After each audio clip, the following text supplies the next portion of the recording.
sure to get plenty of rest. Live your dream. Leave your egos at the door. It's time to shift into overdrive. It's time to put your best foot forward. It's time to roll up our sleeves. See and believe.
A dog named Boo up right now.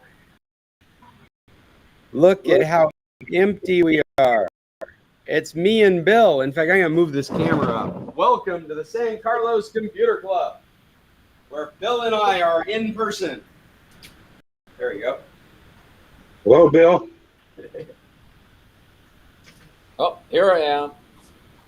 There we go. You know, in the old days, we used to have up to 25. Yeah. Maybe everybody's technically I think advanced. the most I ever counted was over 30. It was like 31, 32 people. Was probably the biggest meeting we ever had. But things are different now. At 10 pesos a piece, the waiter got rich. You remember when we first started at the internet club or the internet cafe? Yes, yeah, or the yacht club as well. I don't know if you were there. You were there for that, Chester, weren't you? When we were above the yacht club. Yep. Do you remember Burns? Frank Burns. I think Frank. Oh my gosh, I feel bad. I don't remember his name correctly. Frank Burns? Yeah, I think that's right. No, but he was a retired FBI agent. He was one of the founders of the San Carlos Computer Club. Really? And actually, Burns is the last name. Forgive me. I'm sorry, I don't remember your first name at the moment. He answered questions for people, and I just kept coming back.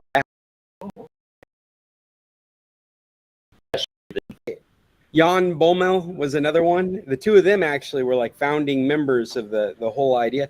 Jan was much more technical. Him and I spent some time in those early years. We would make CDs of utilities we talk about in club that we thought were helpful. And as you can imagine, we didn't have very much internet at the time. Yeah.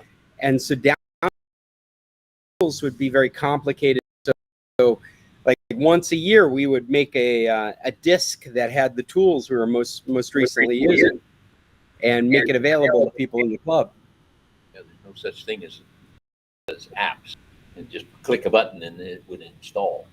Yeah, well, back then, I don't know if you remember, I used to buy magazines that came with CDs. With the CD in them, yeah. That's right, because it was so convoluted to get it in any distribution mechanism. Hi, Sandy. Good morning, Mom. Oh. So you're muted, and I'm muting Paul because I'm bleeding through his speakers. All I can see here is your logo, Scott, and myself. Well, then you have got window pinned. You got the wrong window. What? Pinned. The go to your down at the bottom of your screen where it says more options. Go to change layout. Mine doesn't say more options. Oh, you have to hover over it. It's the 3 dots in the circle. Oh, that's at the. Oh no. It's next to the hang up button. Oh, okay, got it.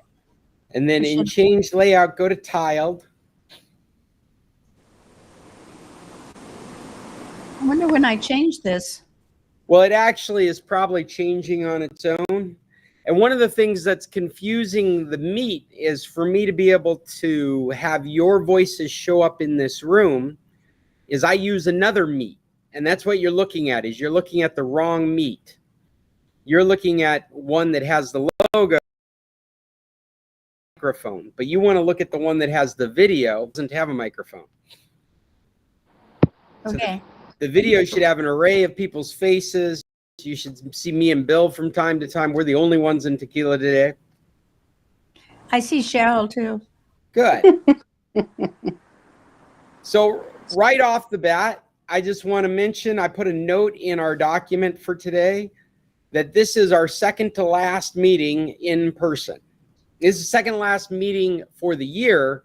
It's the last in-person meeting until after the new year.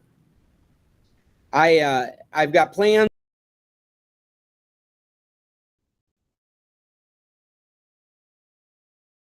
to do work in Phoenix, and so I will not be in person in next week. Somebody like Cheryl would be interested in being the host in case I'm distracted with work stuff. But that's how next week is going to go. And then my family and I will immediately leave there and go on vacation for Christmas for a week. And I can't guarantee that I'll be available for a computer meeting. We can try and do one, but I'm not going to commit to one. And the week after that, my family and I are heading to Puerto Rico because, as you heard, Justin's getting married. And so we'll be there for a week, and I can't guarantee that I'll be available for a meeting. And then when I return, I will do another week in Phoenix working. And I'm sorry. Oh, sorry. I was just. I don't know what happened. It just bleed. I thank you for muting. So that'll be a virtual meeting. So so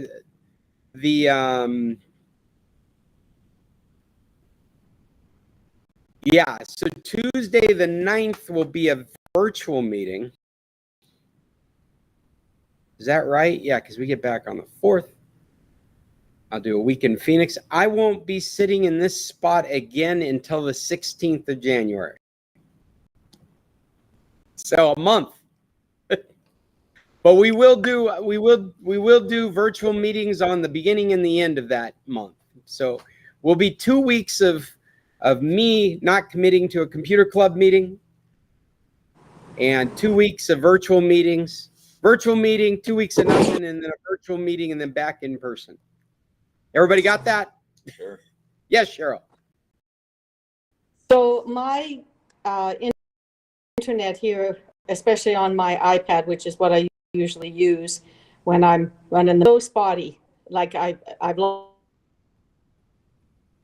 5 times during you telling about the cat. I'll be able to run it next Tuesday. Is the long and the short. Okay.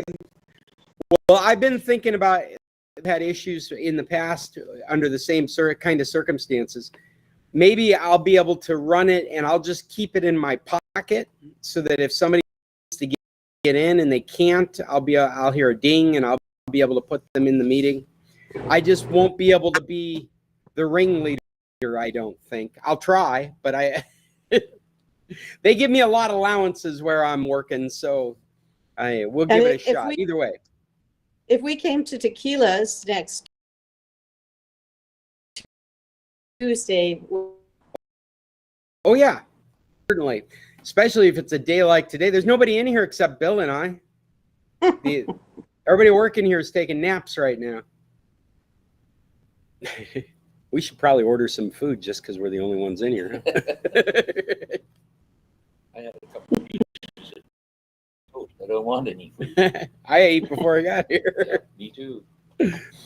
Well, anyway, so that's what's happening over the next few weeks. So you guys know what's going on. I wrote it in the document. And as usual, I have news topics I thought would be interesting for our group. But as usual, I would much rather hear what's going on with you guys. If there's anything that's not working, we can help you figure out or point you in a direction or help you sort it out. Good question. Any you have? It's a tech question. Okay, Bill's got a tech question. Well, like Cheryl mentioned, we have really intermittent internet, but it seems like it disappears for 10 seconds and then it comes back most of the time. So I can turn mine on. No. There we go. As long as we're the only Bill a camera. Oh, Bill's got his camera on. Okay. Okay. Anyway, we suspect it's mega cable. It's their problem, but it goes on and on. It doesn't change. Now, what I do have is the deco is hooked up, and that is actually a second router, isn't it? Right. Yeah. So, and that's the one we operate off, and the chances of that one being not. I thought. Then it's further up the line. Do you watch a disconnection on your devices? No, I need the. No. I just mean on your like. Is your device saying you've lost internet? Yeah. And do you see your Wi-Fi connection disconnect? Well, usually on the iPad, it'll say it won't say much about. It won't say disconnected, but it'll say Wi-Fi connection restored. Or internet connection restored. Yeah, internet connection restored. I think that's the message I get. It doesn't tell me when it loses it so much. Well, if you're not seeing the Wi-Fi connection disconnect, Yeah. then it's hard to imagine it's a Wi-Fi problem. Like if your connection is having interference and you're losing internet and you see the connection go down, then you know it's a Wi-Fi problem. If on your device break in your connection, if your Windows-based computer is suffering from this, the traditional waves of Wi-Fi will be replaced with a globe. Yes. Okay, and if it is gone, it will show a broken connection. So the globe means you're still connected to the internet. Oh, you may actually, now that I say that, you may have to actually click on the connection to see what it's doing if you see a globe. And you should see yourself connected at the top and internet. If you don't see that, and I'm describing, if you don't see that, if you got the globe and you don't see connected, no internet, then it could just be a Wi-Fi problem. It could be that your Wi-Fi is intermittent with, or the hardware you're using is having Wi-Fi problems. Is in the house. That's right. It's from the deco to you. Yeah. Okay. And so if you don't, if you do see a connection and it's indicating to you, again, this is Windows. My Macintosh will look a lot different. But under Windows, if the Wi-Fi is fine, it'll show a connection,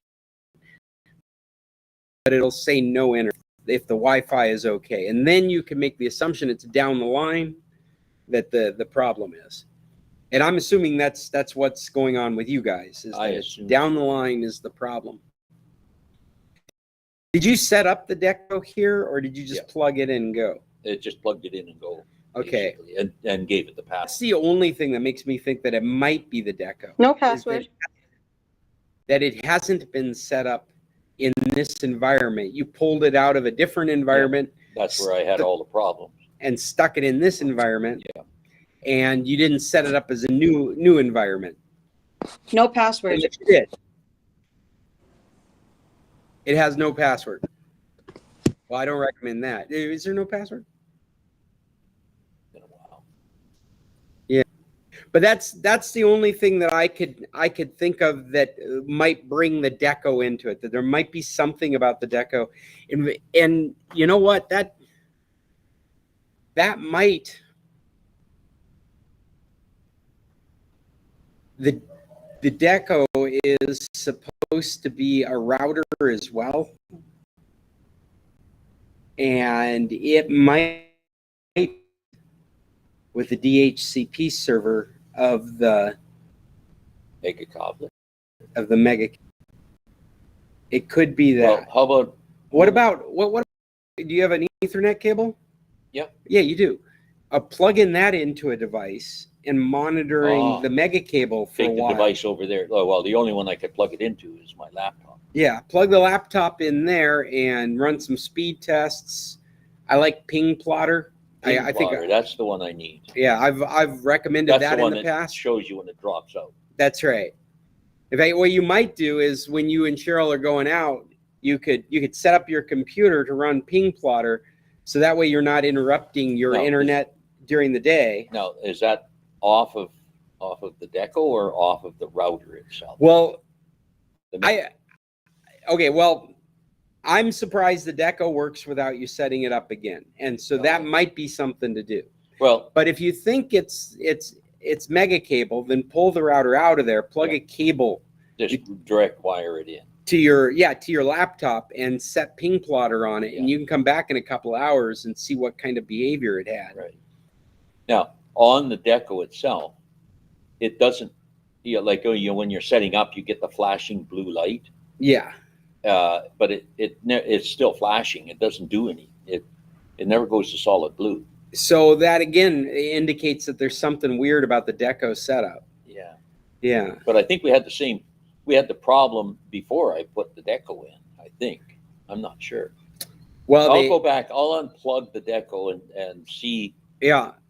See what I can do. The only reason that I feel like you could blame the deco is because you haven't set it up as a network here. I'm a little afraid to start setting it up Well, because I already screwed up my home one. Well, I can tell you if you set it up and it needs to be the router back home, you're going to have to set up the home one when you get there too. Well, we already did that once. But it sounds like what you did at home is you took one of the extenders and I turned that into the router? Yep. Okay, so this will end up being added back in as an extender. So you could set it up here as a router, and when you bring it back into your home network, add it as an extender. Yeah. That would eliminate the settings that you put into it now. Yeah, okay. And I'll give it a shot. But like I say, when I was fooling around with it the last time, I wiped out the home one. I killed it. So I had no smart devices at home anymore. Right.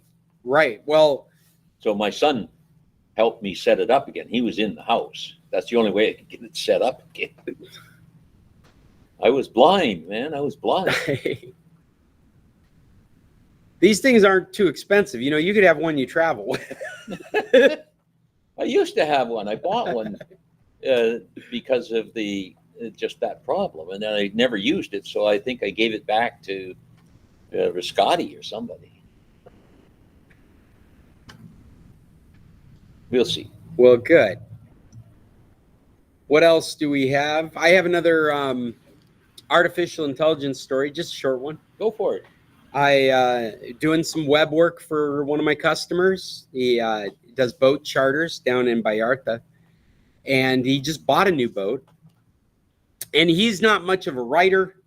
He's an adventure guy, but he's not much of a writer. And what he wanted was for me to grab photos and verbiage from the seller's website of the boat he just bought and add it into his website. And so, I mean, I go through these ethical questions with myself and the way I do work. And I'm like, all right, well, the pictures, those pictures are fine. There's a couple of like really identifiable people pictures on there. That's not too appropriate. So I won't use those. But these that have just out in the ocean, these glamour shots of the boats, or what's inside the cabins and the beds, all that feels appropriate for me to. And I'm sure, I know this guy, I'm sure he's asked the seller if we could use some of that stuff. But when I do this kind of work, I try and do it in a general matter. Like, how would I always approach this kind of problem, right? I don't want to. I don't want to get into those areas where it might be plagiarism or it might pull up weird on a Google search. And so I'm looking at the write-up, and the write-up is big, and it's got all these details in it. But I don't want to just whole cloth copy it over. I just did that work. And so what I did do is I whole cloth pasted it into Bard, and I asked it to write up a write-up about this boat, and I pointed it at one of our other boat pages and said, make it sound like that one. And it brought me a complete essay about this new boat with all the same details that the seller had, but it's written in this voice that is very appropriate for the website that he has for his business.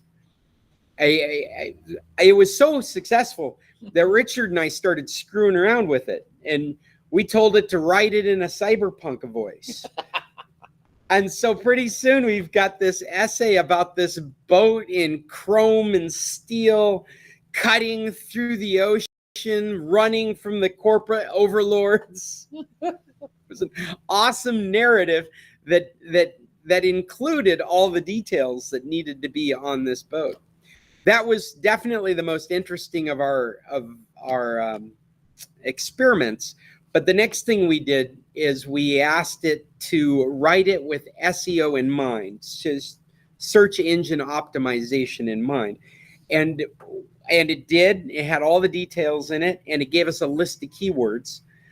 But one thing that it didn't know was that those aren't the kind of keywords that anyone would use to find this information. Like it had proper names for the boat and different locations. No, it didn't have locations. So what else did it have? It had a lot of stuff very specific to the boat, whereas the boat's supposed to be found in general, people wanting to charter boats looking for excursions in Mexico. So it needs to be found by Google, but it doesn't need to be found by its proper name or its dimensions or any of that garbage. It needs to be found Vallarta, Mexican adventures, sailing lessons, sailing charters. So we gave it all those kinds of keywords. We made up a list of keywords and said, rewrite it with SEO using these keywords. And at that moment, Bard tossed out all the details and wrote up from whole cloth a completely fictitious boat that had all those details in it that we had just given it. So this page was ready to be found by Google if you were looking for chartering, but there wasn't a lick of details left. It was still an essay's worth. It was still 5 paragraphs of writing, but none of it had the details. It's a boat page. It's supposed to talk about the boat. Having somebody find it when they're looking for Mexican excursions is the bonus. And so we wanted to write it in a voice where it would be found, but it needed to include all these boat details. So I just as soon as it popped out, I'm like, that reads great, but it has none of the details. I immediately turned around and said, yes, apply it to the original. And that's when it came back with what we called the final draft. This is not what's going to copy, but this is the one that reads nothing like the original, has been written in a way that these keywords have been thought about so that if someone were to put in Mexican excursions or sailing lessons or any of that kind of stuff, that would pull up this page. And it has all the details of the boat. I gave it to my buddy Richard to proofread. He cut out 3 or 4 words in random places around that just didn't read correctly, but for the most part, 95% of it was ready to go. And then I sent it to my customer to make sure, because neither Richard nor I are sailors. So it looks real to us, but there could be some hallucinated fact in there that just doesn't jive with sailboats. And so my customer read through it, said, yeah, it's good to go. We can use it. And we're done. Now, I don't write things like that. I can, but I don't, because they're very time consuming and they take a big section of my brain. And I would much rather work on web pages than work on copy. I'm not a copy editor. It's the difference between like being the mechanic and being the race car driver. I am the mechanic. He's supposed to be the race car driver. And so this just cut out a lot of time and a lot of back and forth. I think that we probably he would have been writing stuff up. I would have been cleaning up his language. I would have been proposing other write-ups that would have been inspired by his, but I wouldn't have come up with it myself. It just would have been an ongoing process, probably for a couple of days, to get this one page written correctly. Yeah, but how much time did you and Richard spend on it anyway? We spent playing with it. Yeah, probably. Well, if you take the sheer playing out of it, the cyberpunk. Yeah, I mean, basically, if I wanted to use the same technique again, probably an hour. Yeah, probably an hour of work. It was. I mean, like most of our time was spent proofreading to make sure it wasn't garbage. It was very impressive. I'll tell you another story. I'll probably get my daughter in trouble for this. She's in a after-school activity that's called Magazine, where they write magazine articles. And she had written everything that she was supposed to for her portion of it, but she had 2 paragraphs, and she needed to add another paragraph just for fluff. Like she needed to wait it out because part of the grade was how many pages the thing was going to be. So you can increase the font. Well, that's the old school, right? And I could triple space it. Yeah, right. Space it. But she recognized an area in her document where she had one idea and she had another idea, and she didn't have a really good idea joining the 2 ideas. And we're quite literally racing to school, and she's got to turn this thing in. She's on a hot spot working on her laptop, going, this is the last thing I got to finish. Mom's laughing because this sounds like her son. What do you mean it was supposed to be turned in 10 minutes ago? I'm still writing it. And so she cut and pastes those 2 paragraphs into a Bard and says, I need a paragraph in between these 2 paragraphs. It wrote up a paragraph.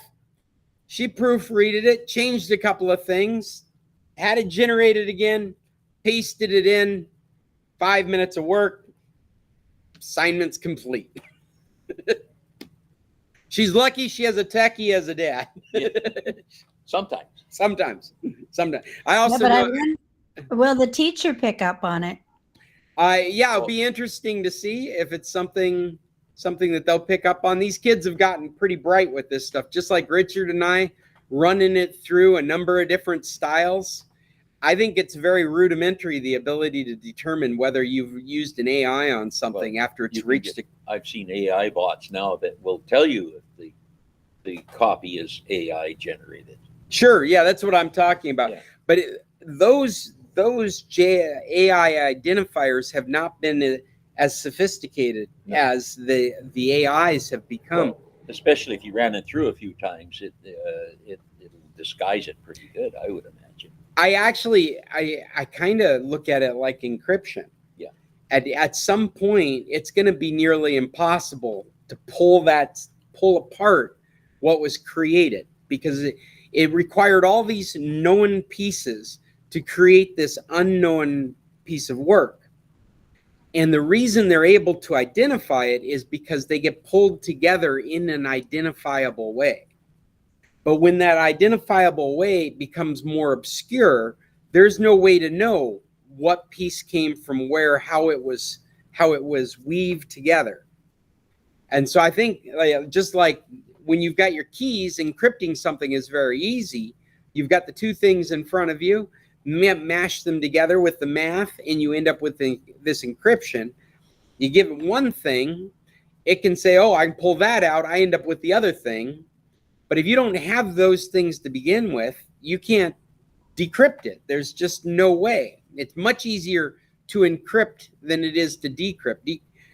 Encrypt takes it takes a phone in your pocket now in very little time. Whereas to decrypt that same thing might take a room full of computers a couple of years to decrypt, because math is so complicated. I see these AI generated works as being of a same nature, where they started rudimentary. They started hitting us in the mainstream last November. That's the thing to think about. This has changed everything in a year. In a year, all the business directions of tech, all the job titles of people doing development are changing. There is a job out there for prompt engineering. There is so much stuff that has just gotten overcomplicated in just such a short period of time. While these bots to identify AI generated stuff, they're these homespun grassroots projects that are coming out of universities. They don't have the backing of Microsoft or Google to put that kind of emphasis on. I just don't see it. All I see is it getting harder and harder to identify whether it's an AI. I guess that's the answer to the question I'm trying to give is maybe, but I don't think it's going to be a problem in that respect. I think it's going to be more difficult to determine whether it was AI generated or not. I think this is also an area where maybe this is the kind of thing that needs regulation, where proper AI generated stuff. Hold on a second. I'm trying to let Jim in. And why is my phone ringing at me when it's supposed to be in do not disturb mode?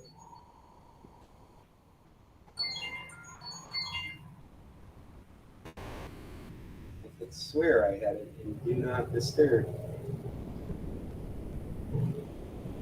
There we go. Had it in work. All right. I think that it probably would make sense for this technology going forward to have constraints on it like watermarks. Like that's the product. The final product has to have a knowable entity in it that indicates that it was AI generated. And we already have stuff like this. It's happened in our lives a lot. But a lot of people don't know this, but printers have watermarks on them. They print it, when you print something out, there is an identifier on that page, nearly invisible to the naked eye.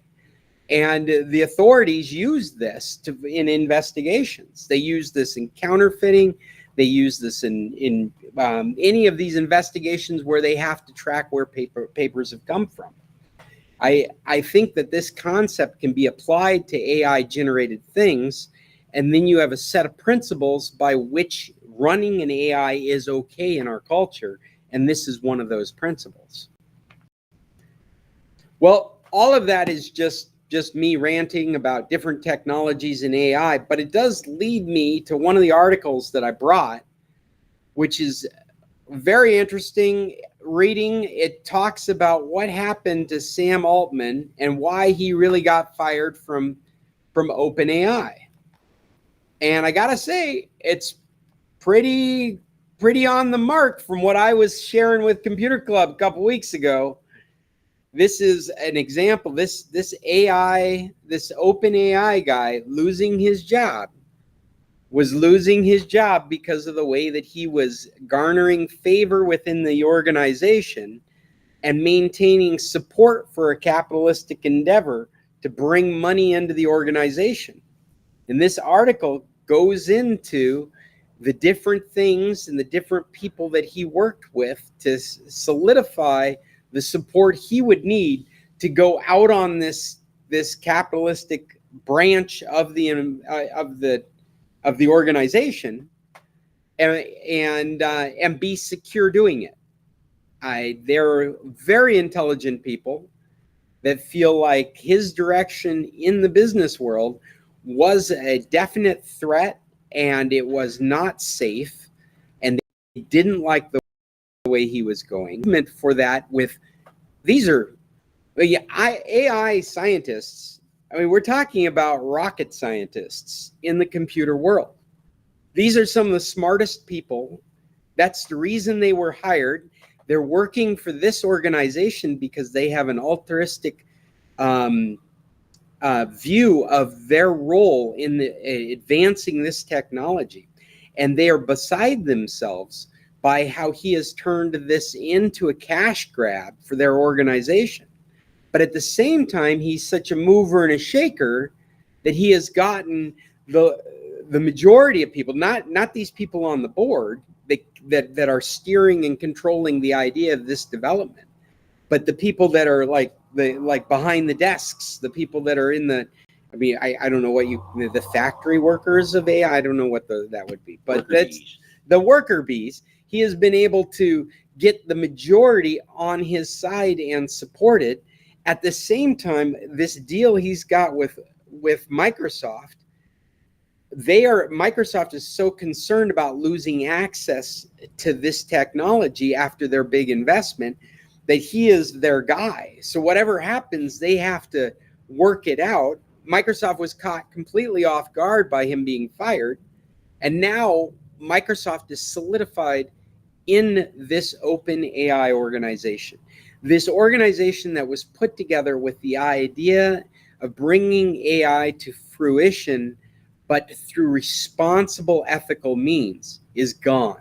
Because now we've got Microsoft embedded inside on the board. Every board member is on board with the capitalistic approach to AI. I think this has all gotten turned upside down, and the whole point of this organization is gone now. This is now a for-profit organization, no matter what they say on paper. Read the article. It is amazing.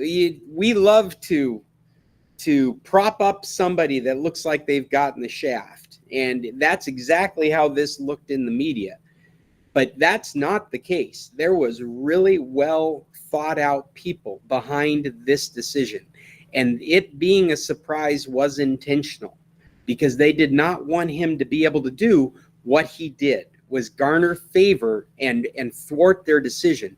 And they were right to be concerned about it, because that's exactly what he was able to do. We're going head first into the future with this AI stuff, and all the smart people that wanted to have an ethical and responsible way of doing it, they're out of the picture now. Any questions? Well, that being said, we're not looking at Skynet anytime soon. Don't worry about Terminators. Of course, this is that origin story. Yeah, right. Computers went rogue. They went rogue because of the company that wanting to make money off of them. Well, I guess it depends on which Terminator movie you watch. Not watching any. I'm a little nervous. Well, if you've ever followed the Terminator plots, the whole concept is robots took over the world, but then each movie, you get a different perspective on why, because it's a time traveling movie. It's actually a franchise that has all these liberties, because at any moment they can change the complete course of history just by going back in time and changing something. So every Terminator movie is a legitimate movie, because none of them are legitimate. They all exist in timelines outside themselves. What do they get some kind of century idea? Like, is it next month or next century or? Oh, if you go with the original movie, I think it's already happened. I think it's kind of like the Back to the Future movies or Space 1999. We've gone way past the written timeline. Oh yeah. In fact, there was a Terminator. Not that any of this is tech, but I'm just a fan of sci-fi. There was a TV program for a while called the Sarah Connor Chronicles, which I enjoyed. But one of the plot elements in that movie was to bump it all up into the future, like bring it up another 20 years, the whole plot, so that it would be sustainable given the day and age we're living in now, because the original product cast the future in such a short distance that we're well past it, if you follow what I mean. And so Don't try to explain time travel. Right. Just don't even try. Not was that for next week's meeting? Well, When you're not here. right. It's kind of like those of us that read 1984 before 1984. That's exactly what it is. Yes. Oh, look how much fun we're having. We just got our 15-minute warning. Wow. I want to say about 2001, A Space Odyssey. How real, what year did it actually have that? Right? Well, HAL is in Space Odyssey 2001 is an example of generative artificial intelligence. Yeah. And out of all of this, I think one of the best things that's happened is we've all had to learn real quick what we're talking about as far as these kinds of technologies. And it's become very clear that this Chat GPT, Bard, all these things that immediately got on-ramped, immediately got pushed out into production, they are all a representation of generative AI. And I think it's very, yeah. Sorry, I'm mixing up my languages now. This is what happens when you become an expert at something for a week. Check that with Bard. Yeah, let me check with Bard to make sure I'm saying the right thing. No, what's important, I think, to keep in mind is that some of the smartest people in the room are talking about this being the extent of this style of technology, that we have reached an impasse pursuing this line of technology. It will get better at doing this, but it will never lead to intelligence. And that's the important part to get from everything that's happened with this. Sam Altman, he went out and sold this. He is a very bright guy that's a tech startup kind of guy, not a computer scientist kind of guy. But one of the reasons he felt so comfortable was because he understood this to be at the end. And so it can start being used for things. I often refer to it as a screwdriver. And it's like, this is just like a really great screwdriver. My stories that I share with you guys are examples of me using a different screwdriver to get my job done. And I think that's very appropriate what it's being used for in this respect. Why does the Robert screwdriver come to mind? Why does the what? The Robert screwdriver. See, you don't even know what it is. I don't know what a Robertson screwdriver is. James does. Robertson from Canada. That's right. They call them squareheads. Oh, a squarehead screwdriver. Here's I know our what that Phillips. is. Yeah. Here's our Phillips. Which is way better than a Phillips. Yeah. But it can never be used in the States because everybody likes Phillips. It's very similar to the QWERTY keyboard. Well, Apple has one called the Pentalope, and they think it's a much better screwdriver than all because nobody owns it. Yeah. And so you can't get in and fix their equipment. Yeah. Well, Robertson gave it to us all, though. Well, they do work better. They don't fly out and they don't strip as easily. Yeah, they don't strip out. Yeah. As long as you use the right size. Yeah, that's right. Actually, the Phillips screwdriver was designed specifically so that it would slip instead of over tightening. Oh, interesting. So boring out the heads of my screws was intentional? Yep, it really was. It was intentional. It was invented intentionally to prevent over torquing. Over torquing on machine screws. Yes. But they wreak havoc on wood screws. I just learned something new. There you go. I'm not sure what Robertson was trying to do when he did his, but way better than slots, I suppose. Well, I highly recommend this article because it is so interesting to see how this is played out, and it leaves you a bit uncomfortable. Especially because it was so interesting to have the drama of what was going on, and people took up sides. I obviously have picked up a side. But I'm kind of I feel a bit justified to find out that this is exactly what I thought it was going to be. Told you so. I told you so. None of this is in our best interest. The best interest people are no longer in the room. But Bard is. He's around. Well, Bard is a very rudimentary experimental Google project. And it wasn't even released to normal people until ChatGPT came on the scene. There was a number of people that had early access to it for research purposes. They were not going to make it a commercial thing. And when ChatGPT came on the scene, they all had to start putting out these products. They had to start releasing them because that's the world we live in. These companies all got scared that they didn't have this thing. But every one of them says we're nowhere near real intelligence, real self-aware. Autonomous decision-making, self-awareness. We are nowhere near that. And what the experts say is there's no way to get there from here. We need to go down a different path to get there. And so we're nowhere near Terminator level of concern. Nowhere.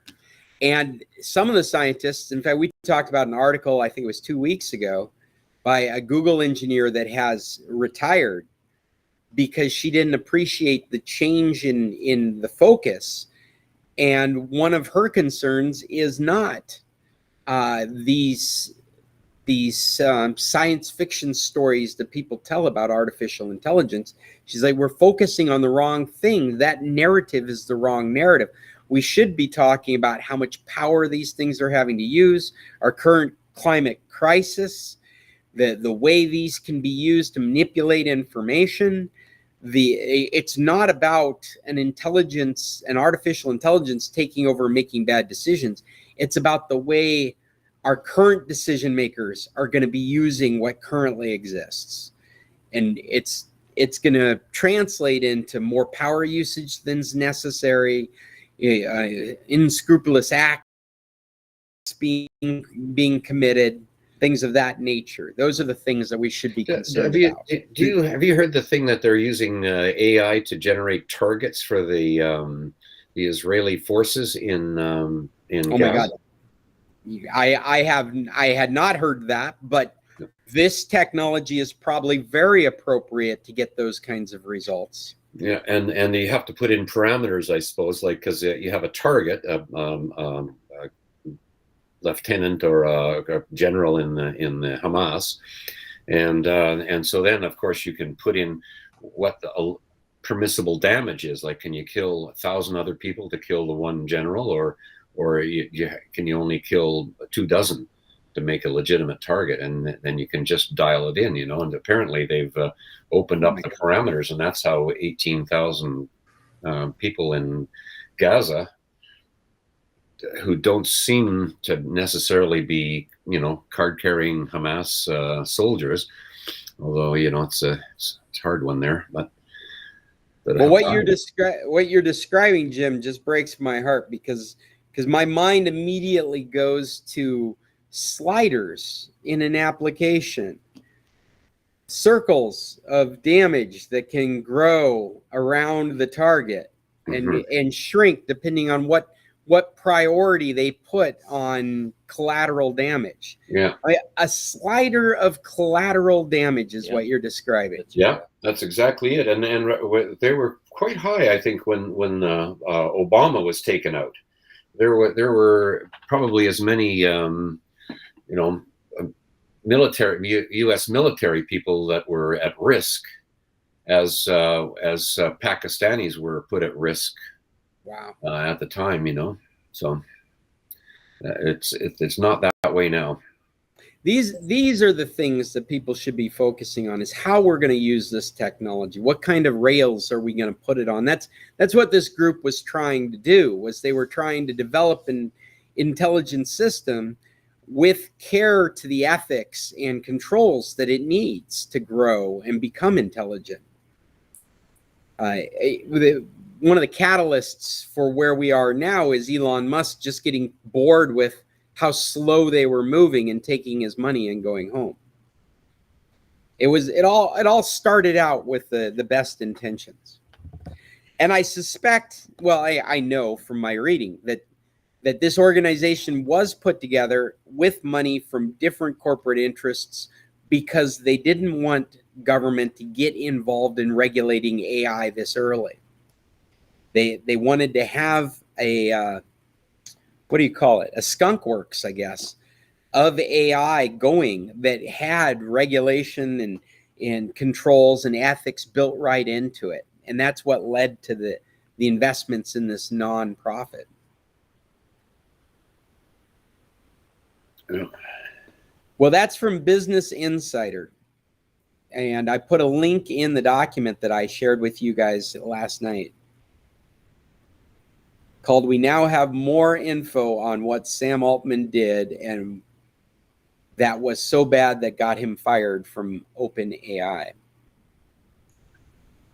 Has anybody got anything? Jim, you came in late. Did you have anything you'd like to contribute? No, I'm sorry. I'm you're getting me up pretty early in the morning out here.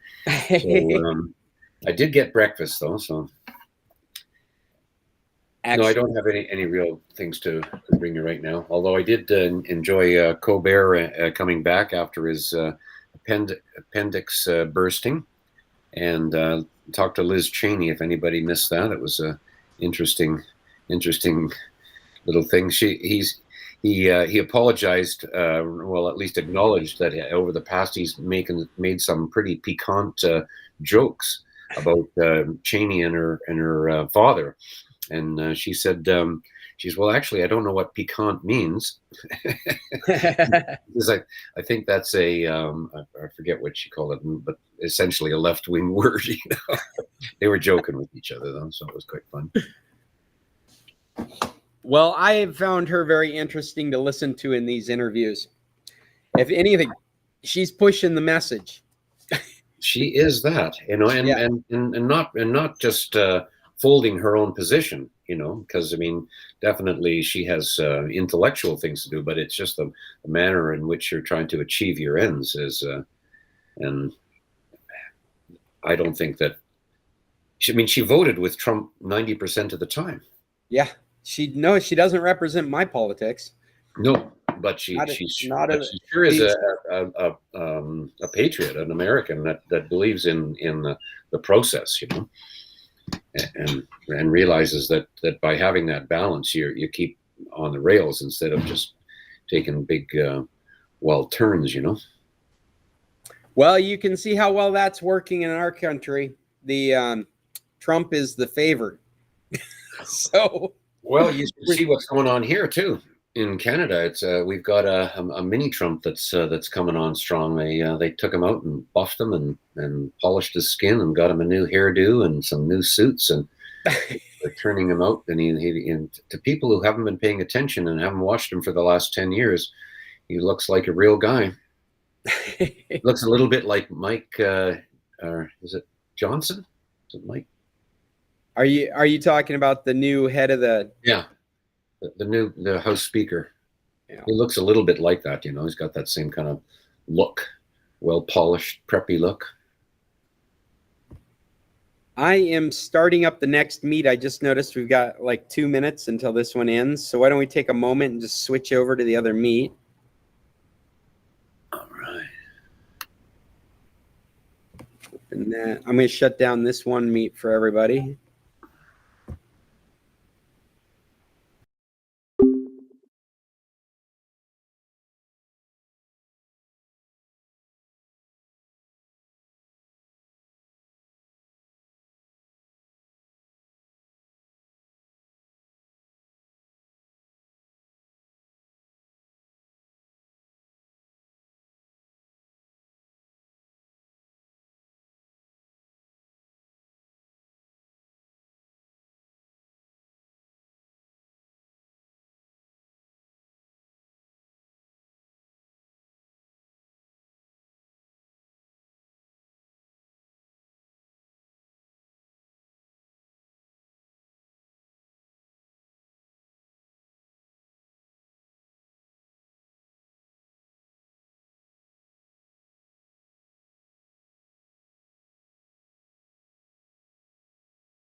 Scott, I don't understand. I have you here twice.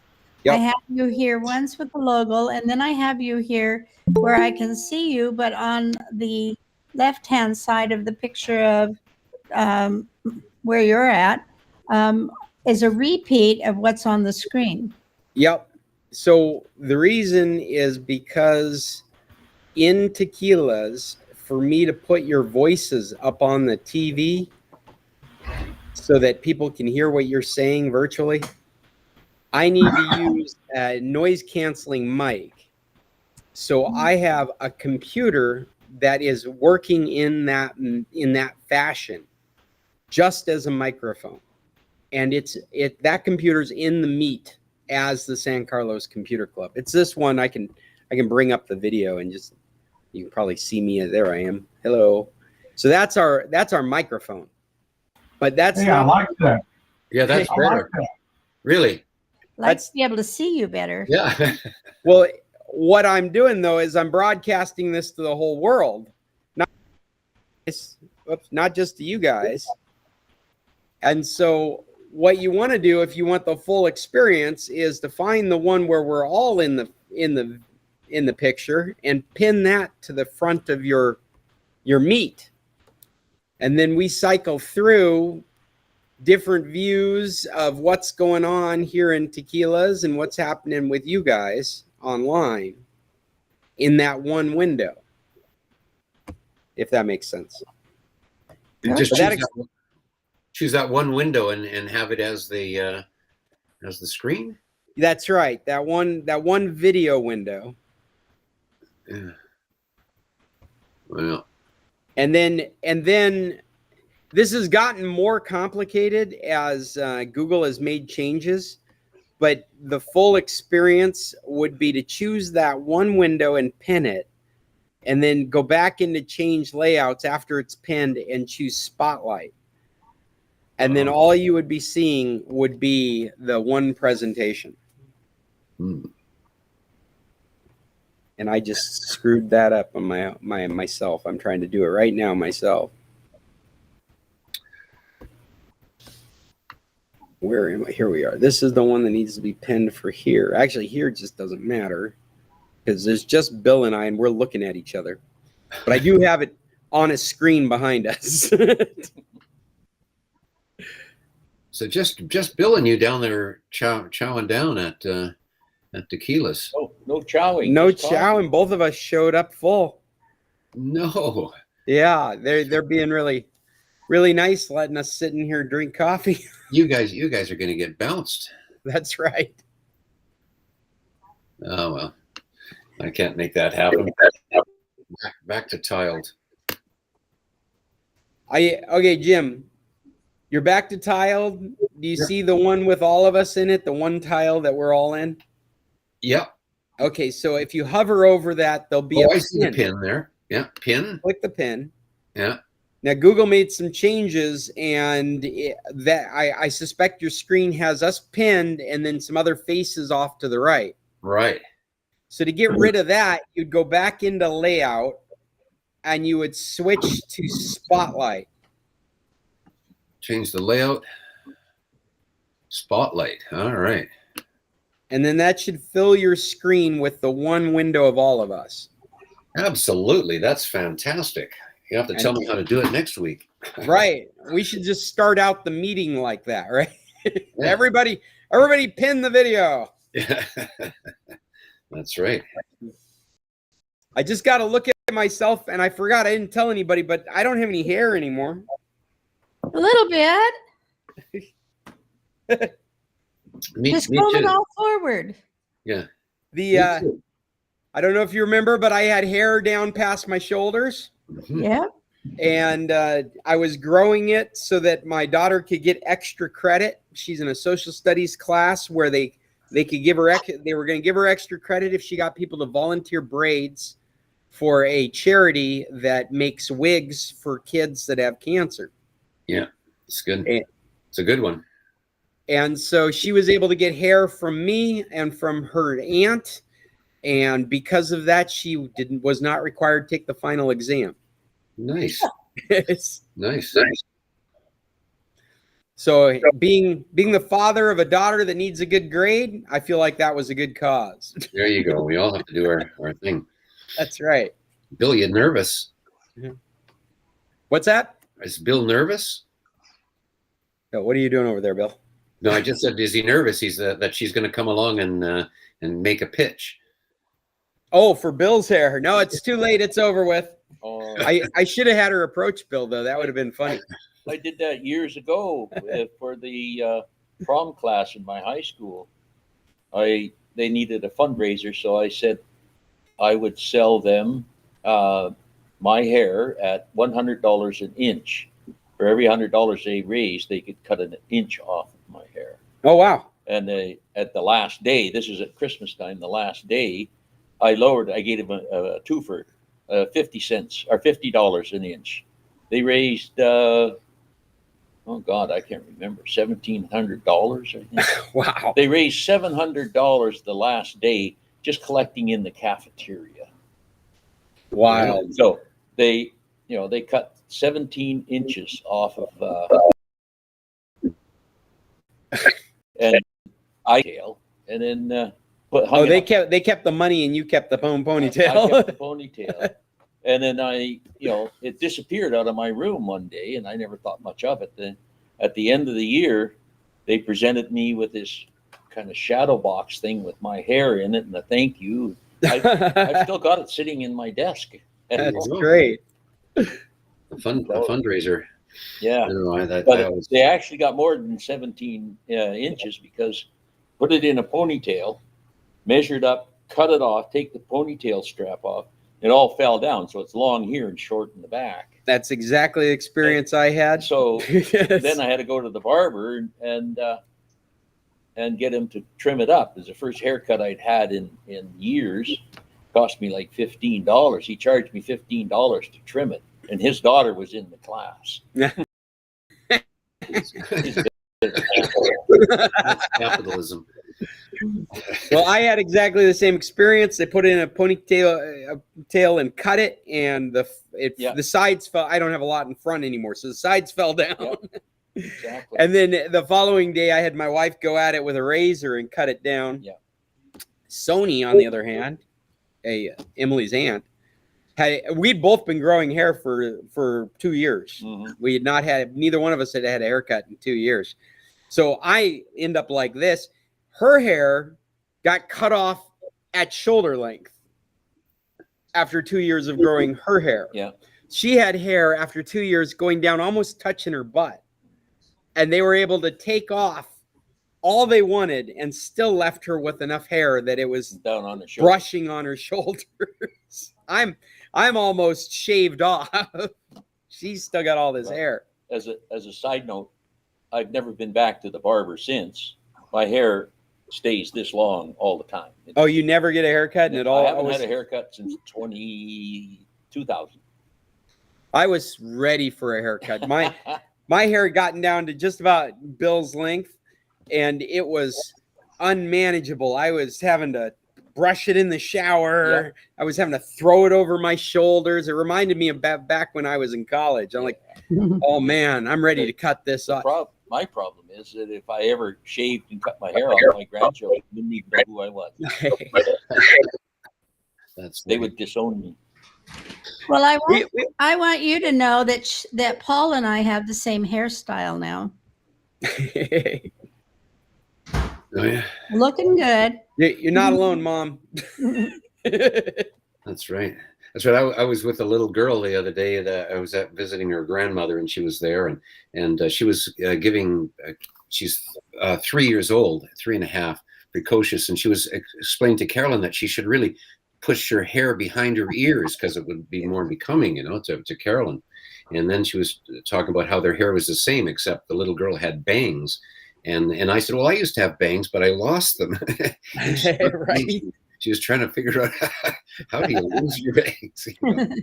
Funny. Face, forehead grew. I'm just gonna grow this now and comb it over the front of my head. There you go. It's basically no more caps. You don't need any more caps. No, caps are my style. Oh, okay. This is one of Mom's creations right here.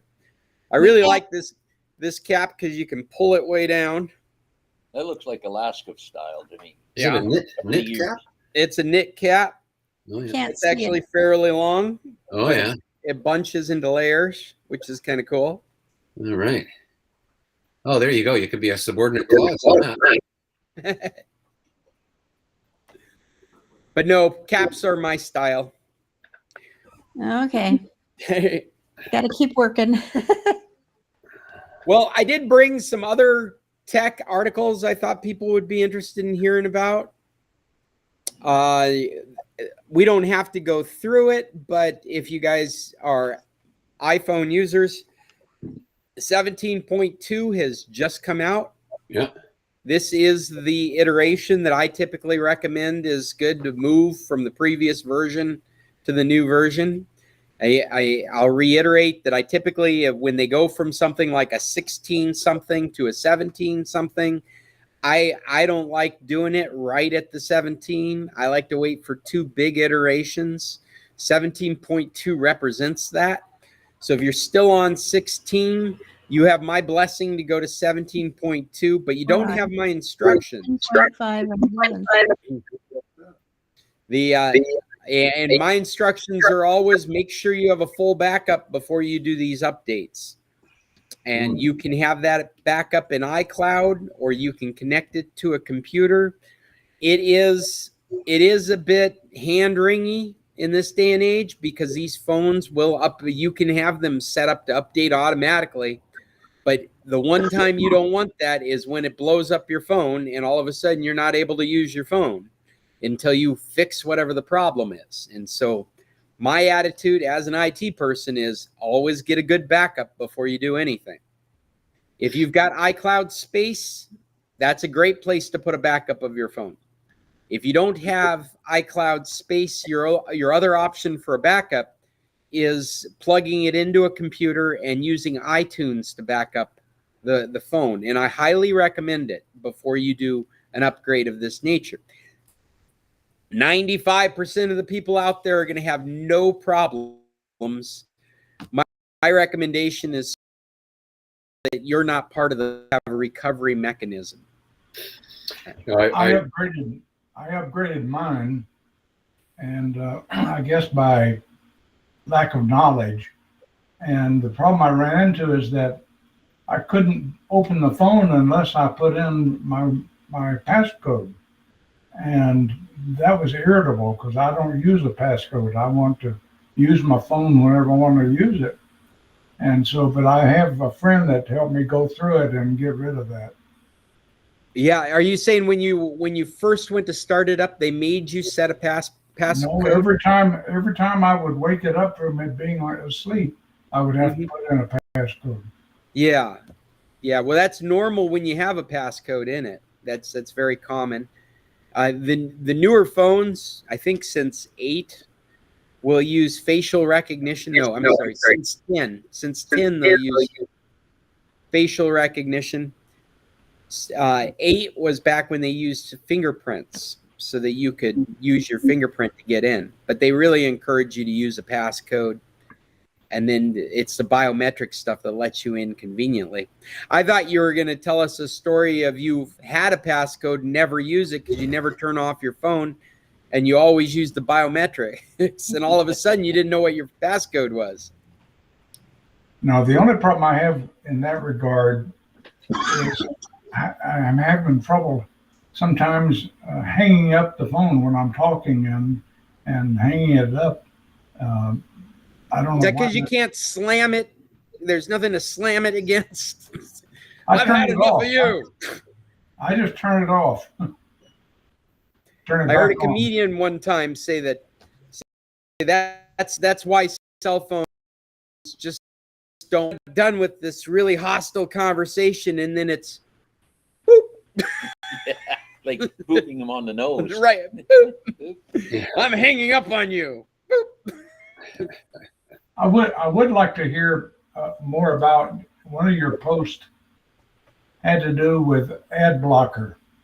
Oh, yeah, that was another article I brought with me. This article is I think, Bill, did you submit this last week? Somebody submitted this last week. Yeah. And I hadn't had a chance to read it, and it was too complicated for me to just get into it on the fly. So I read it over the week. And it's very interesting because it is about ad blocking, but what it really wakes you up to is the idea of control over your experience. And what they're making a point of in this article is that the new way that Google is proposing add-ons to be created, and it's kind of complicated because a browser we consider to be a very standard kind of tool now.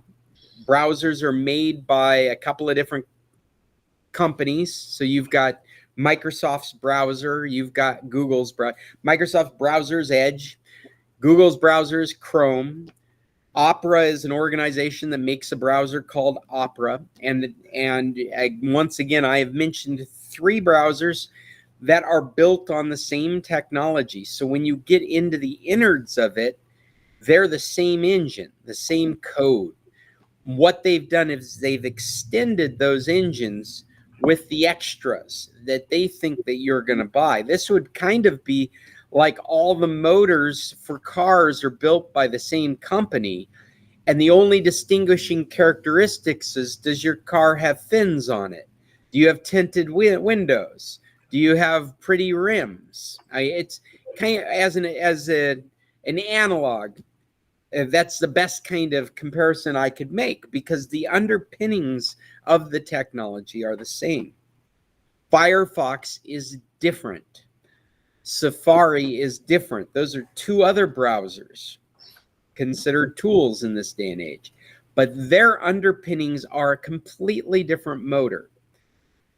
All the browsers have an environment, pardon me, similar to an app platform, similar to that feeling that you get when you have an iPhone and you can go to an app store and add something to extend how you use the iPhone. Now I can level my furniture with my iPhone. Now I can measure things in space using the camera.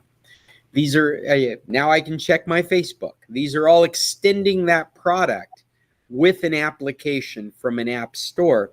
And our browsers have been extended to include that kind of paradigm. So there may be something that you want to do, or you want to do it better. And you can do that by adding on, well, they're called add-ons. You can extend your experience with an add-on. Add-ons are little programs that are created by developers, just like the kinds of developers that make apps for your phone. They make apps for a browser. The apps that are made for browsers have to comply with that underpinning motor that runs with it, but they also have to comply with the app standard for the for this mechanism, this app store kind of mechanism. And that's where this gets picked up. The Chrome engine will be the same through those other products I talked about. Microsoft Edge, Google Chrome, Opera. There's some others in there too. Brave's another one. They all use this Chromium engine. The engine will remain the same. It will be upgraded as we go on. But the app platform, that framework, is an extension. It is a standard, but it's not necessarily followed by these other developers. Chrome, Google has said that they are going to change the way that app standard works in their browser. And all that really matters to us is the naming conventions so that we can keep track of it. They have this thing called Manifest 2, and they're upgrading to Manifest version 3. It's V2 and V3. The V2 Manifest allows application developers to get information about the entire document coming into the browser, where all the pieces come, the historic use of it. The Manifest version 2 allows an add-on to do things like block ads, because it can be updated very quickly with the latest system being used to present you with ads. Manifest version 3 will not allow developers to do that. And it will not allow developers to have that instantaneous upgradability under the guise of security and privacy. Google is making an argument that their new proposed system that will take effect in 2024 will give the user more privacy and security. But what it really will do is it will hinder application developers from providing an application like an ad blocker, because they won't be able to upgrade that add-on quick enough to make a difference to people that use it. And this is a specific conflict of interest, because they're trying to block ads in YouTube. in Google search, in Gmail. They're trying to block that. That's what these ad blockers are doing, is they're trying to so the ones that I just mentioned, those are some huge players on the internet. And Chrome is built by the same company that builds those infrastructures. So as you can imagine, when YouTube changes the way that it presents you with ads, right now an ad blocker developer has to see that change, recognize it, modify their ad blocker to make allowances for it, and then push out that update to the ad blocker so that you can maintain this ability to block those ads. With this change that is being put together by Google for Chrome, the developer will never have that ability, because the requirements for the update is in such a long period of time, they will never be able to make the change quick enough. And Google will continue to be able to make so the moment they put out the ad blocker for the new technology, Google can already have in the works the next technology. And now they have to make that change to the ad blocker, get that approved and out there. So it's a constant story of chasing the tail of what's happening, what has happened prior. I hope I haven't convoluted this too much. It's very going to chase people to Firefox or something. This is not a Firefox thing. Well, that's what I'm saying. Will it chase people? Will this attitude of Google chase people? In fact, if anything, we're watching Firefox claim that this is not a change that's going to happen in their platform. That's right. And Firefox in this article gets touted as one of the only browsers out there that you will be able to block ads on if this goes forward. So that's what I'm saying. That'll be a big plus. A lot of people will move to Firefox. Carolyn is. Yeah. She seems to use it a lot. Yeah, no, for a long time now, I have preached to people that if you're using Google services, you probably should use Chrome. If you're using Microsoft services, you should probably use Edge. And my reasoning, I think, is still sound. They build those services and they build the browser that accesses those services. So if you want to have the complete experience, the best experience that they could give you, you use one to get at the other. I don't think it's the right way, but I do think it is the best way. If blocking ads is your goal, well, then you're using Firefox, and you're taking all the discomfort that goes along with it, because it's not tied to any of these services. And because it's not tied to any of these services, it doesn't have any vested interest in making it difficult for you to block ads. I mean, to not block ads. Is that right? Did I say that right? I think so. I think you might have got what I meant. We get it. Yeah. Firefox is not trying to stop you from blocking ads. I was the one that raised this, I believe, last week. And I was, somehow or another, my ad blocker got canceled. And I was seeing ads. I do a lot of YouTube. And I was seeing ads on all my YouTube. And I wanted to get rid of that. And I partially subscribed to ad blocker and then didn't follow through. But my PayPal account got charged irrespective of whether even I didn't log into my PayPal account, but I still got charged. But the ads went away. I don't know why, but I still keep getting notices from ad blocker that I haven't subscribed. Well, Chester, your story now, which I really didn't clue into last week. Last week's story makes sense now because of an experience I had over the week where I had a customer talking to me about how they were trying to get into their Google services, and before they knew it, they had subscribed to YouTube Premium. And I think that YouTube Google has done something that makes it very easy, especially if you have a credit card on file with them, to instigate YouTube Premium. Okay, I did subscribe to YouTube Premium and paid them. And the but YouTube ad Premium blocker was in addition to that. Well, it's two completely separate things. But if you were to read or talk to some Google dialogue about how to get ads off of YouTube, they would say subscribe to Premium. It's the easiest way to get rid of the ads.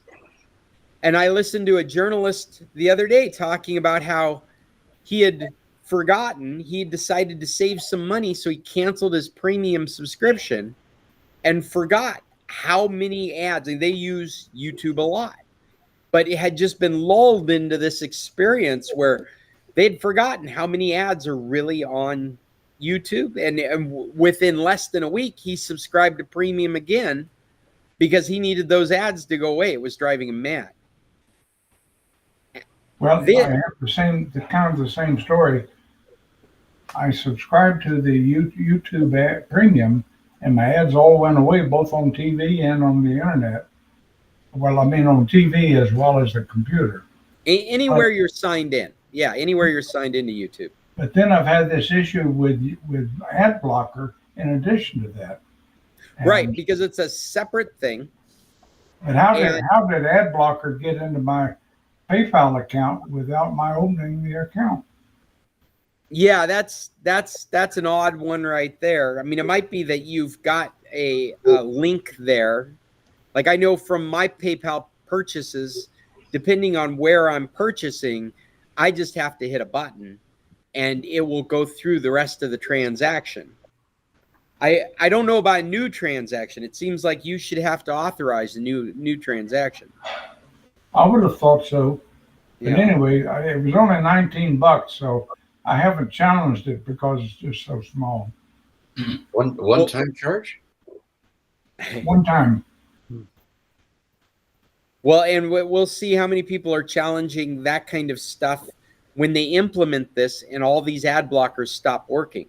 I guess the ad blocker will work on other things besides YouTube, though.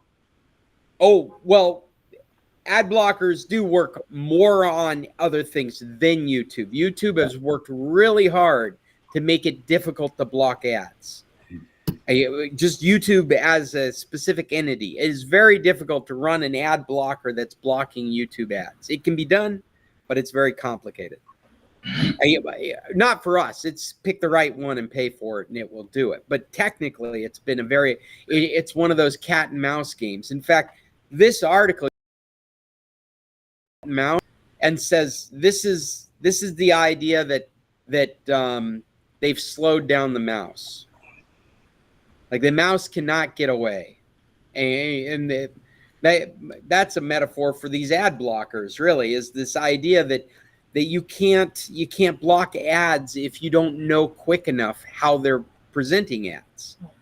If there's going to be this long delay between when they change the technology and when these developers need to match it, then they're never going to be able to catch up with it. And so you're always going to end up with these ad blockers not working. And so we imagine just this wipe of ad blockers from the platform because they can't do anything. And they will continue to be on Firefox. And I suspect you're right. I suspect that if we get, and I don't think it's right at the beginning of 2024. I think it was in the summer of 2024 that they're predicting this. We'll have to look at the article again. What am I bleeding through on? In this connection, can I ask another question? Sure, but I just want to finalize by saying I think Firefox you will see promotions from Firefox going, this is your ad blocker browser. And Safari has the same potential, but Apple's doing their own things to make sure that at the very least their ads will get through. And I want to just finish up with one more thing on this topic. I have recently filled up my OneDrive, And I had no idea how many advertisements come from Microsoft on your Windows platform when you are at 80% full on your free OneDrive. I have OneDrive trying to sell me more space everywhere. Everywhere. It's in the settings dialog, it's in the startup menu, it's in the notifications dialog. It's every time I go to a Microsoft service on a web page. It's in my email. It's on the little cloud in the corner that shows that I'm running OneDrive. And you can click an X and make it disappear, but that's only for that moment.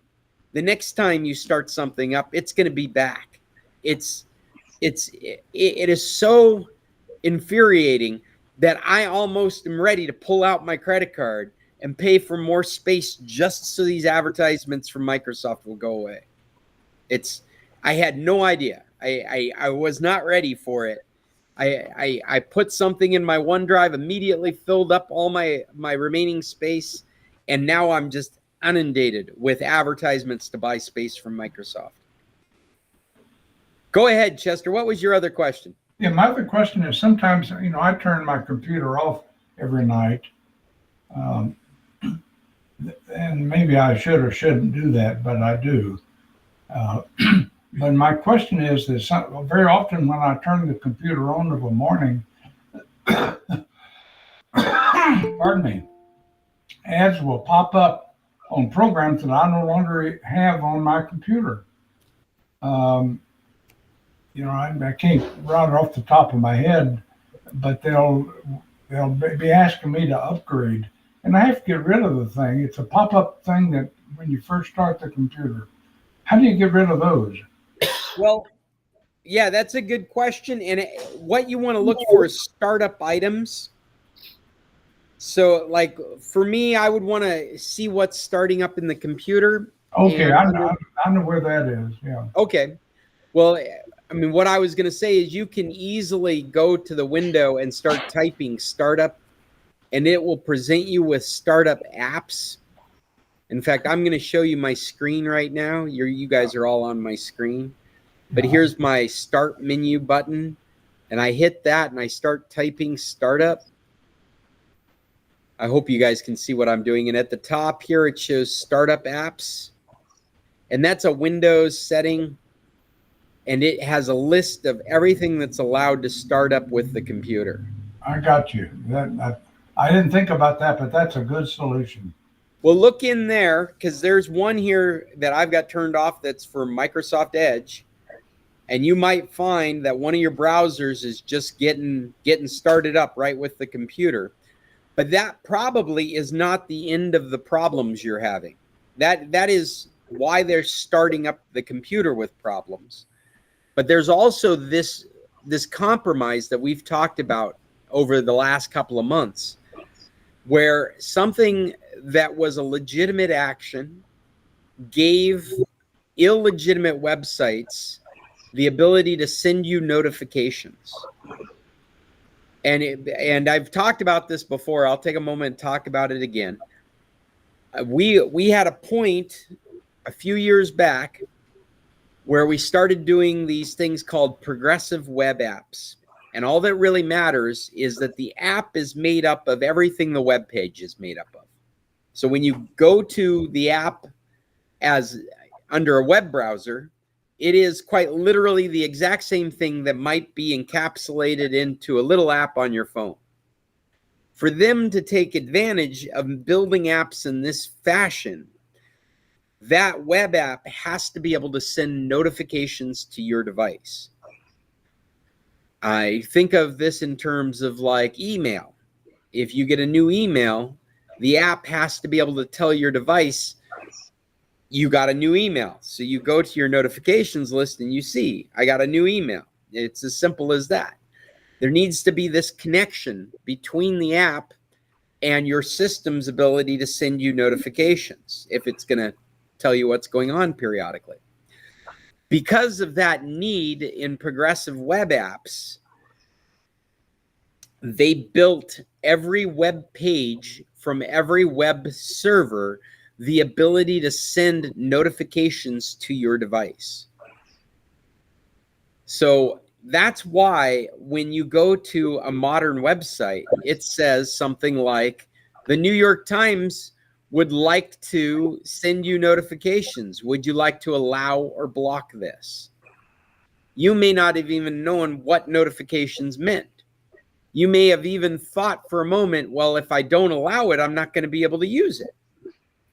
They wrapped this notifications permission in to a generic permissions form. It's the same message that you get when you go to a Google Meet for the first time and it says, would you like to allow the camera to have access? Allow or block. Would you like the microphone to have access? Allow or block. Notifications on a completely different spectrum of things has been grouped into those same permissions. If you're using Meet like we are right now, of course you want to have the camera and microphone available, but you never want notifications. There's seldom a time, I can think of no instance where anybody would want notifications showing up on their Windows computer or their Macintosh computers from some rogue websites that they're using. That's just not the way we use desktop computers, but it's built in. And it's a boom to web developers, because if you say allow, then they can send you messages to your notification center at any moment. You're on the list of people that get notifications on their device. Is there any way to get rid of it? There is, but it's very convoluted. There's a very specific way to get rid of it, but it's very convoluted. I'm going to put my screen up again here. And each web browser has the ability to do this, but it's not necessarily the same. What I'm going to do is I'm going to go into my Chrome web browser under settings. And because I'm me, I always forget where it is. So the first thing I do is I go to the search setting and I type in notifications. You can see that I didn't even get the full word out there. And it's brought up privacy and security. And it says the results are in site settings. And I know that from experience. So I'm going to click on site settings. And I'm going to go through this list. And what I'm looking for is notifications. There it is, still highlighted, notifications. And then in notifications, I don't know why I have this permission set, but the one you want to set now, and they didn't have this before, don't allow sites to send notifications. And that will stop the web browser from asking you about notifications when you go to a website. And Chester, while you're in here, I'm suspecting you're going to find a list of rogue websites under allow to send notifications. I would take this as a moment to remove each one of them.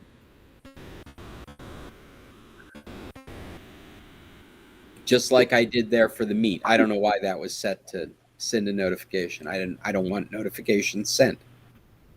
So in general, everyone on a desktop computer probably wants this don't allow websites to send notifications. And I say that because we've never used our laptops, our desktop computers in this fashion. This fashion of use is very common on a mobile device. It is not common on a desktop computer. What would I lose if I put it on my iPad? Nothing. Nothing. Okay.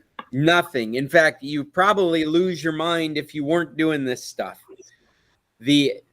I've watched on other devices where people have allowed these notifications.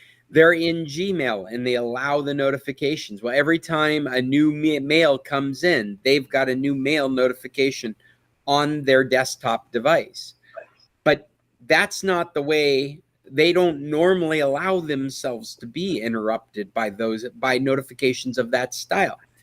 They typically see notifications on their mobile devices, like your iPad, like your phone, but they don't typically expect to find that kind of interruption coming. And I would argue you should never train yourself to be that kind of person. By turning this off, or by leaving it on, I should say, you have opened up yourself to these kinds of compromises. This one that I think Chester is probably suffering from, where he has done something completely appropriate. He's answered some completely appropriate question, and that website that he answered it on was already compromised. And it allowed him to give permission to a dozen websites that are nefarious to be able to send him notifications. There's no rhyme or reason to when you can get the notifications, because periodically throughout the day, they'll push out notifications. And those notifications are harmless, but annoying, unless you follow the notification. Most of these notifications are, you're infected with a virus. Get Microsoft's defense team to help you solve this problem. Click here to scan your computer for viruses. And they make the notifications look very much like a legitimate antivirus firewall message. And they're funny to see on a different platform. They're funny to see that show up on an Android platform or on a Macintosh platform. This is so obviously not a legitimate message. But when you're on a Windows computer, it's not obvious. It's not obvious at all. They look so legitimate. The only thing that keeps you from following through. I'm sorry, Paul. I gotta mute you. You got audio bleeding through again.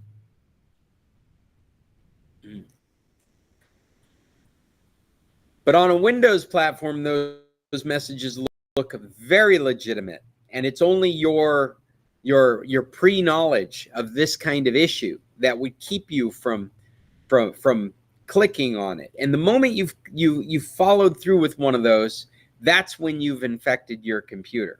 This notification thing, it's not considered a compromise. I consider it a compromise because it brings you one step closer to the bad people.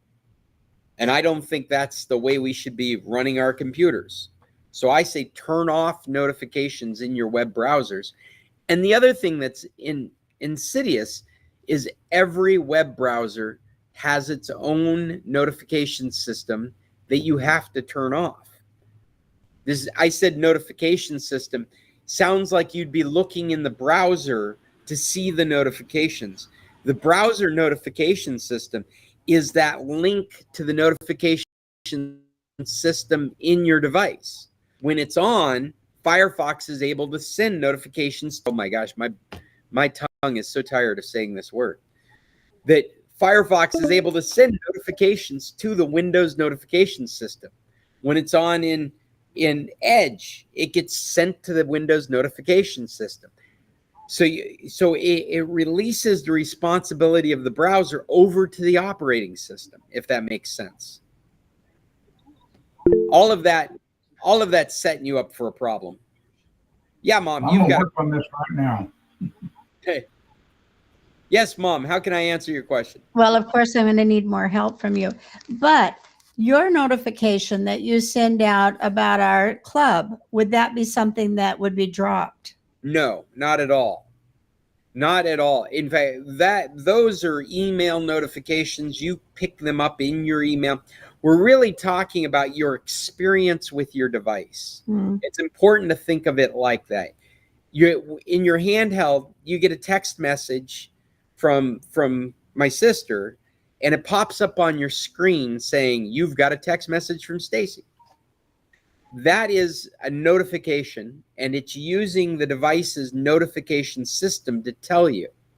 You could turn that off in your phone, and you wouldn't know that she'd sent you a message. You'd have to go looking for it. I think that's the real big difference here is are they pushing these notifications at you, or are you going in and looking for them? And on your phone, or your mobile device, you expect those things to be pushed at you. It's part of your workflow. It's part of your daily life. You get phone calls, the phone rings. You get text messages that pop up on your screen.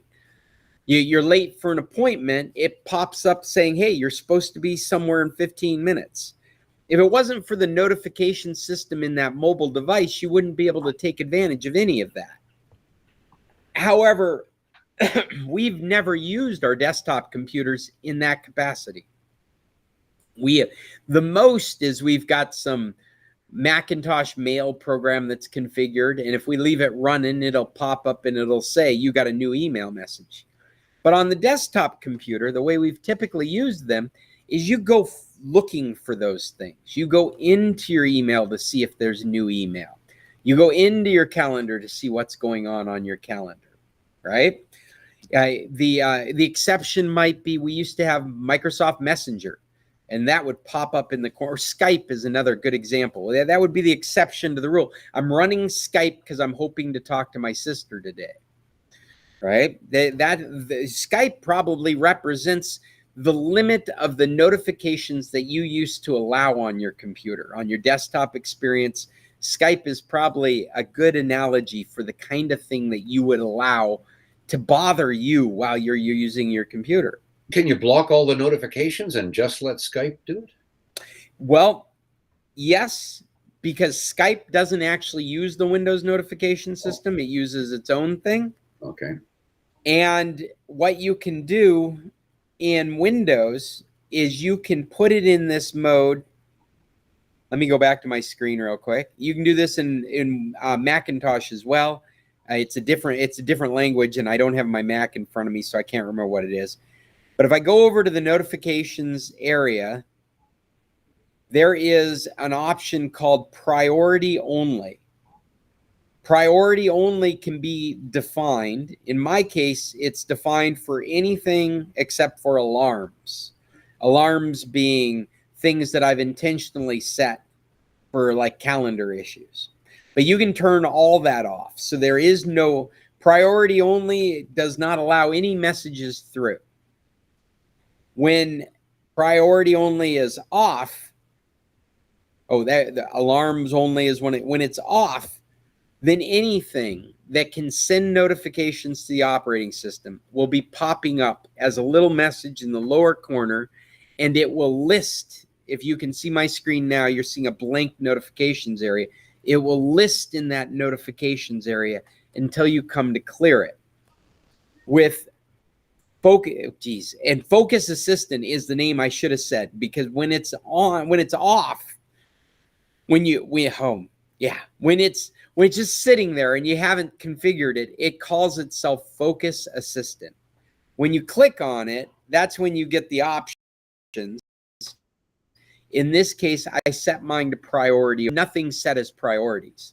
And that's deeper in the settings. Under Macintosh, Jim, up in the upper right-hand corner, there is a control panel there. And I'm sorry, I don't remember the language, but it has a very similar kind of focused assistant notification methodology there. And I have to go back to my Mac computer to look at what the actual language is. But it's the exact same type of configuration. It's like a toggle you can turn on and off. That is for the entire operating system, but it still collects those notifications, whether you're having them pop up as a dialogue like they do on your phone or not. They still stack in that notifications area. You have to empty this? Well, only for your own sanity.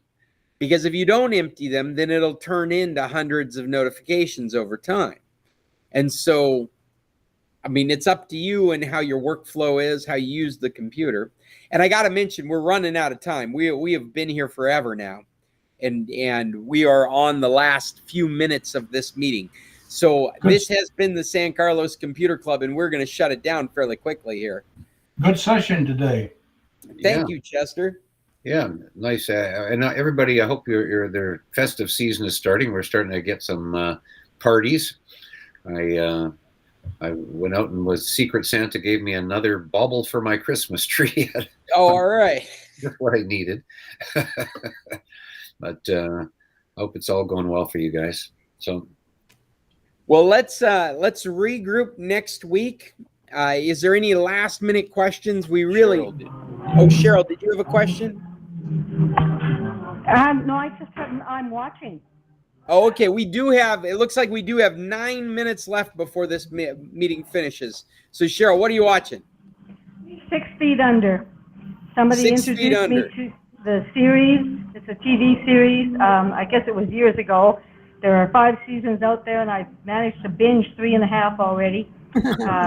It's a family that run a funeral home and all the ins and outs of that. There's dead people, there's live people, there's weird people, and just a really deep kind of series. It's actually an awesome show. Haven't watched it in a long time. Anybody else want to throw one out? I've got one. The Holdovers. Have you guys watched that yet? It's I didn't know it was available yet, but I was looking for it. yeah, I think it's on Prime. If not, it's on Streamio without a doubt. But it was a wonderful film. It's set in the early to mid 70s.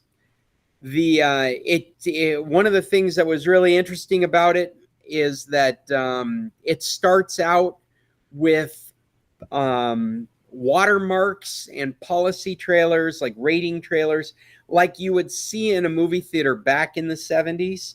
So it just starts creating this antique kind of environment that you're going to be in. No cell phones, no internet. And the story is a Christmas story of a curmudgeon teacher at a boarding school that gets left in charge of a student that has been forgotten by his rich parents for the Christmas holiday. It's not a I mean it's serious in that it's got drama, it's got comedy, but it's all real stuff. It's not outlandish stuff at all, and they just did a superb job. We found ourselves laughing and crying, and it was a wonderful movie. And we are adding it to our list of Christmas movies we watch each year. The Holdovers. Paul Giamatti, is that how you say his name? Is the curmudgeon history teacher. But they've got some great, unique characters in it and story arcs that are rich and just very interesting. A lot of fun. Anyone else want to throw one out there before how are we doing for time? Call ends soon. We got 6 more minutes. Anybody else? No? Well, we're going to call this to an end. Heck on. Until next week. Next week's a virtual meeting only, no in-person meeting. Until then, tech on. Au revoir. I'll make a little exception to that. Scott, we probably will be in Tequilas if anybody is here and able to join us. Yes, no, Tequilas will still be open. You guys are welcome to join Bill and Cheryl for next week's meeting. Adios. Adios. I look so alone. Bill just stood up, and now I'm sitting here by myself. There he is. He's back. All right. Bye-bye. I felt sorry for you. Well, that's it. We did it again.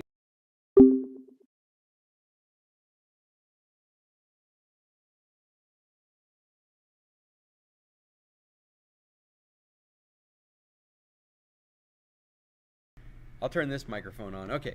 So, yeah, that's it. We're done. We've done our meeting for this week. Next week, like I mentioned, will be a completely virtual meeting. I will be in the United States. Then 2 weeks off, unless somebody wants to. I mean, we might try and meet, but nothing formal's happening. I'm not going to worry about YouTube. Yeah, Christmas party. There we go. Next week should be the Christmas party. Bring your Christmas hats next week. Well, I miss Dr. Maggie.